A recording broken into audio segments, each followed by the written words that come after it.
All right, let's get started with everyone's favorite drunkard, Pete Hegseth, a Fox News anchor who is slated to become the next Secretary of Defense. Since the change of the Department of War into the Department of Defense, this is about to be the first time in American history where we have someone who is truly unqualified for the position. Truly. And I'm not like a liberal institution defender whatsoever, but I simply look at this as a organization that hires as a jobs program, probably the most effective government's jobs program, even though the output is not great, as you guys know. I've criticized it many times. The very fact that the second largest governing body in the United States following Walmart is going to be managed by a man who has no experience running any business whatsoever is pretty crazy. At that time, you were still married to your second wife, correct? I believe so. And you had just fathered a child by a woman who would later become your third wife, correct? Senator, I was Communism isn't necessarily a good thing. Since World War II, we've consistently progressed as a civilization. We should be careful not to be blind to what got us here and what worked. Yeah, no, you're right. Totally. I'm so scared that big bad communism is going to magically happen. It's actually communism that ruined the planet, and certainly not finance capital and the fact that capitalism won the Cold War. America won the Cold War and destroyed the planet in the process and continues to destroy the planet or supercharge that destruction. I do love looking at the impending doom of complete climate collapse, wars all around the world, and a complete domination of capitalism. As Fukuyama once famously said, the end of history, okay? The end of neoliberalism, permanent neoliberalism, as American capitalism is the global hegemon. And yet people still look to all of these problems and go, oh, that's the fault of, you know what? Communism. That's right. Yeah, you're right. For me, this is akin to saying it's actually wood elves that are responsible for all the failures in your life, okay? falsely charged, fully investigated, and completely clear. Bro, get over the duende shit. AMLO doesn't even believe in them that much is such a funny thing to say about the former leader of Morena and former leader of Mexico. Like, he doesn't believe in them that much is such a funny take to say. He doesn't believe in them that much, bro. Chill. He just believes in them only a little bit. Listen, I'd much rather have a guy who believes in duendes that also expands the welfare state, okay, than a guy who is hiring television personalities whose parents have openly said, you're a and bad to women. I'm so upset with you. Get help to run the American military, okay? Cleared. So you think you were completely cleared because you committed no crime. That's your definition of cleared? You had just fathered a child 2 months before by a woman that was not your wife. I am shocked that you would stand here and say you're completely cleared. Can you so casually cheat on a second wife and cheat on the mother of a child that had been born 2 months before, and you tell us you are completely cleared? How is that a complete clear? Senator, her child's name is Gwendolyn Hope Hegseth, and she's a child of God, and she's 7 years old. And she's a child of God. She's a child of God, owned. She was, and you cheated on the mother of that child less than 2 months after that daughter was born, didn't you? Those were false. By the way, let's just say Pete Hegseth is a repeater of this offense. It's so funny because, like, look, as you guys know, I'm not exactly a firm and committed believer in any religion whatsoever. Okay, make no mistake. Although I was, culturally raised Muslim, grew up in a Muslim country, I have some of those cultural remnants. I am Muslim. Okay, I will say this. If God is real and Christianity is correct, virtually every single outspoken Christian is going to hell permanently. So at moments like this, I always think to myself, I cannot wait.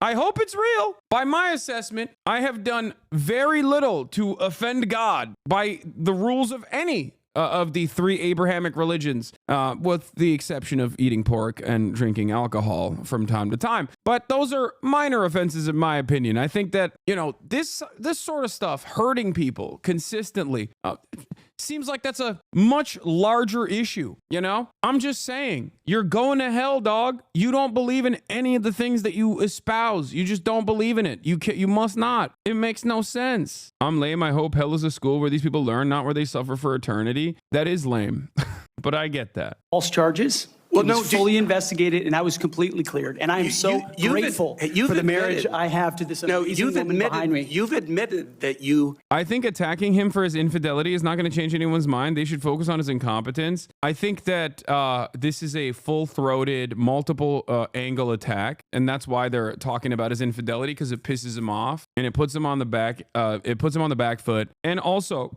for the record, for a lot of people, that kind of stuff is what matters. In this day and age, it really doesn't, I guess. What is this? Maximum penalty for extramarital sexual conduct. A conviction. Infidelity also leads. Oh, here's the counter argument. Here's a normal argument you could make under normal circumstances, even though we don't live in a normal world, and I will tell you why. So infidelity is technically a risk. Okay, infidelity is a risk, just like alcoholism is a risk. It's a matter of national security because it opens you up to blackmail. It is considered a security risk. Gambling is infidelity is considered a security risk. Gambling is considered a security risk. Okay. Alcoholism and other vices such as that are considered security risks for numerous different reasons. Someone could just like give you alcohol, have you spill stuff, state secrets or whatnot. Large amounts of debt is considered a security risk. Is it a blackmail opportunity if we live in the Trump world where one can be as shameless as they want to be and suffer zero repercussions for it? Because blackmail only works if you have the capacity to feel shame. Blackmail only works on someone who wants to hide their crimes, on someone who wants to keep it a secret that he is a serial adulterer. Clearly, blackmail won't work on the likes of Pete Hegseth because all of his issues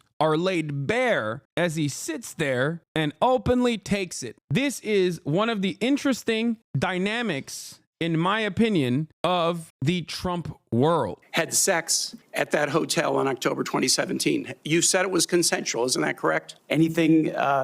You've admitted that it was consensual, and you were still married, and you just had a child by another woman. Again, how do you explain your judgment? Completely false charges against me. You fully investigated, and I was completely clear. You have admitted that you had sex while you were married to wife 2 after you just had fathered a child by wife 3. You've admitted that. Now, if it had been a sexual assault, that would be disqualifying to be Secretary of Defense, wouldn't it? It was a false claim then and a false claim now. If it had been a sexual assault, that would be disqualifying to be Secretary of Defense, wouldn't it? That was a false claim. So you talking about a hypothetical. So you can't tell me whether someone who has committed a sexual assault is disqualified from being Secretary of Defense? Senator, I know in my instance, and I'm talking about my instance only, it was a false claim. But you acknowledge investigated. that you cheated on your wife and that you cheated on the woman by whom you had just fathered a child. You have admitted that. I will allow your words to speak for themselves. You're not retracting that today. That's good. I assume that in each of your weddings, you've pledged to be faithful to your wife. You've taken an oath to do that, haven't you?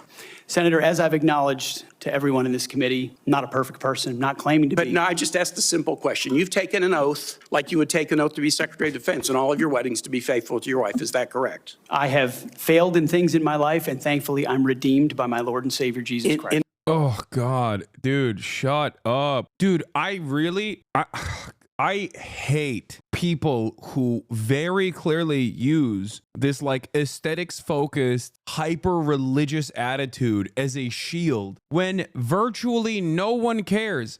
Who is this for, is what I think. Every time I see someone behave like this, I'm like, no, dude, this doesn't work. Like, who is this for? Like, you're a bad dude. You've cheated on your wife. You've cheated on wives, multiple wives, over and over again. That's like kind of your thing. You've sexually assaulted women. I hate this. I hate this stuff where it's like, nah, God has forgiven me for it. It's like, no, man, you're going to God jail, okay? You're going to hell, dog. You are literally going to hell. I don't want to come across like a annoying Reddit atheist here, but it's just like so frustrating when I hear stuff like this from people who have just like done awful things. Just say you've atoned, okay? Just say that you've done horrible things and then show your work on why you are no longer that, like, those things don't represent who you are as a human being. But no, he's got to be like, nah, God has actually forgiven me for my sins. Oh, do you know that? Do you know that God forgives you for your sins? Do you have any, like, did he tell you? Who told you that? Did God tell you that? It's also weirdly, like, very,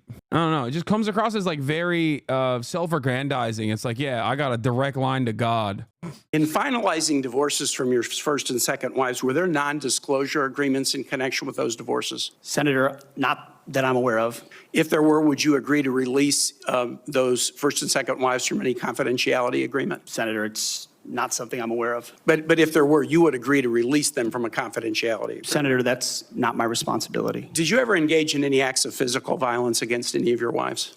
Senator, absolutely not. But you would agree with me that if someone had committed physical violence against a spouse, that would be disqualifying to serve as Secretary of Defense, correct? Senator, absolutely not have I ever done that. You would agree that that would be a disqualifying offense, would you not? Senator, you're talking about a hypothetical. I don't think it's a hypothetical. Violence against spouses occurs every day. And if you as a leader are not capable of saying that physical violence against a spouse should be a disqualifying fact for being Secretary of the most powerful nation in the world, you're demonstrating an astonishing lack of judgment. The incident in Monterey led to a criminal charge, a criminal investigation. Yeah, here, I'm going to own Pete Hegseth. I talked to God, okay? I talked to God. He said you're bad and you shouldn't be the Secretary of Defense. What now, Pete? Just like the Christian dominionist attitude is really gross to me. I mean, he literally has he has a Crusaders tattoo. It's a militant form of Christianity. He's very open about it. It's not something that he hides at all. It's actually part of the reason why I think Donald Trump wants him to be the Department of Defense lead here. So it's very frustrating. Yeah, he's got the Jerusalem cross. He's got the Crusader tattoo. Like, he is very much so a Christian nationalist. And normally I would say it's a LARP. For many people it is. But for Pete Hegseth, like, he's going to be in charge of the largest, most powerful military force on the planet. As a religious extremist, the invocation of God in this circumstance as a deflection, as a shield, as a defense mechanism to be like, oh, I'm a godly man and God has forgiven me for my adultery, it just rings hollow because I know what you think God is telling you, you know? Investigation, a private settlement, and a cash payment to the woman who filed the complaint. And there was also a non-disclosure agreement, correct? It was a confidential settlement agreement off of a nuisance lawsuit. Right. During an interview, you claimed that you settled the matter because you were worried that if it became public, it might hurt your career. Do you maintain that you were blackmailed? Senator, I maintain that false claims were made against me. And ultimately, your attorney those used false the claims, frame. I have the opportunity to attest my innocence in those false claims. But you didn't reveal any of this to President Trump or the transition team as they were considering you to be nominated for Secretary of Defense. You didn't reveal the action. You didn't reveal the criminal complaint. You didn't reveal the criminal investigation. You didn't reveal the settlement. You didn't reveal the cash payment. Why didn't you inform the commander-in-chief and the transition team of this very relevant event? Senator, I've appreciated every part of the process with the transition team. They have been open and Confidential settlement agreement off a nuisance lawsuit. I guarantee you had to memorize that turn of phrase. Yeah, it seems very coached. I mean, that makes sense though. Great conversations between the two of us, and I appreciate the opportunity that President-elect Trump has given me. You chose not to reveal this, right? Because you knew it would hurt your chances. So you chose not to reveal this really important thing to the commander-in-chief and the transition team because you were worried about your chances rather than trying to be candid with the future president of the United States. I know. Theology student, I know. You always chirp whenever we talk about Christian socialism. Everyone can be redeemed, but in our act of contrition, we pledge to amend our lives moving forward and never to sin again. He seems not to have done this. Plus, Pete is a heretic dominionist. That's what I'm saying. That's the part that like really is frustrating.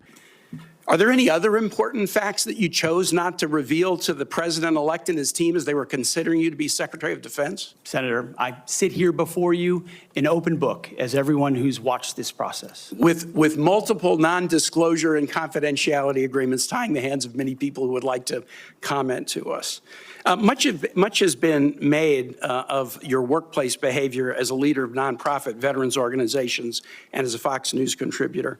Were you fired from either of the leadership positions with the nonprofits? I was the leader. I was the CEO of Concerned Veterans for America and the executive director of Vets for Freedom. Were you fired from either of them? And I was never fired from a veterans organization. Do you have non-disclosure agreements with either of those organizations? Not that I'm aware of, Senator. Your mom, dog. Your mom was like, you're a bad person. You need to stop being a plague on women. I have failed you. I have failed this nation. Like, I mean, look, that's crazy. Like that is like, that's the one person that you don't expect to come out against you like that.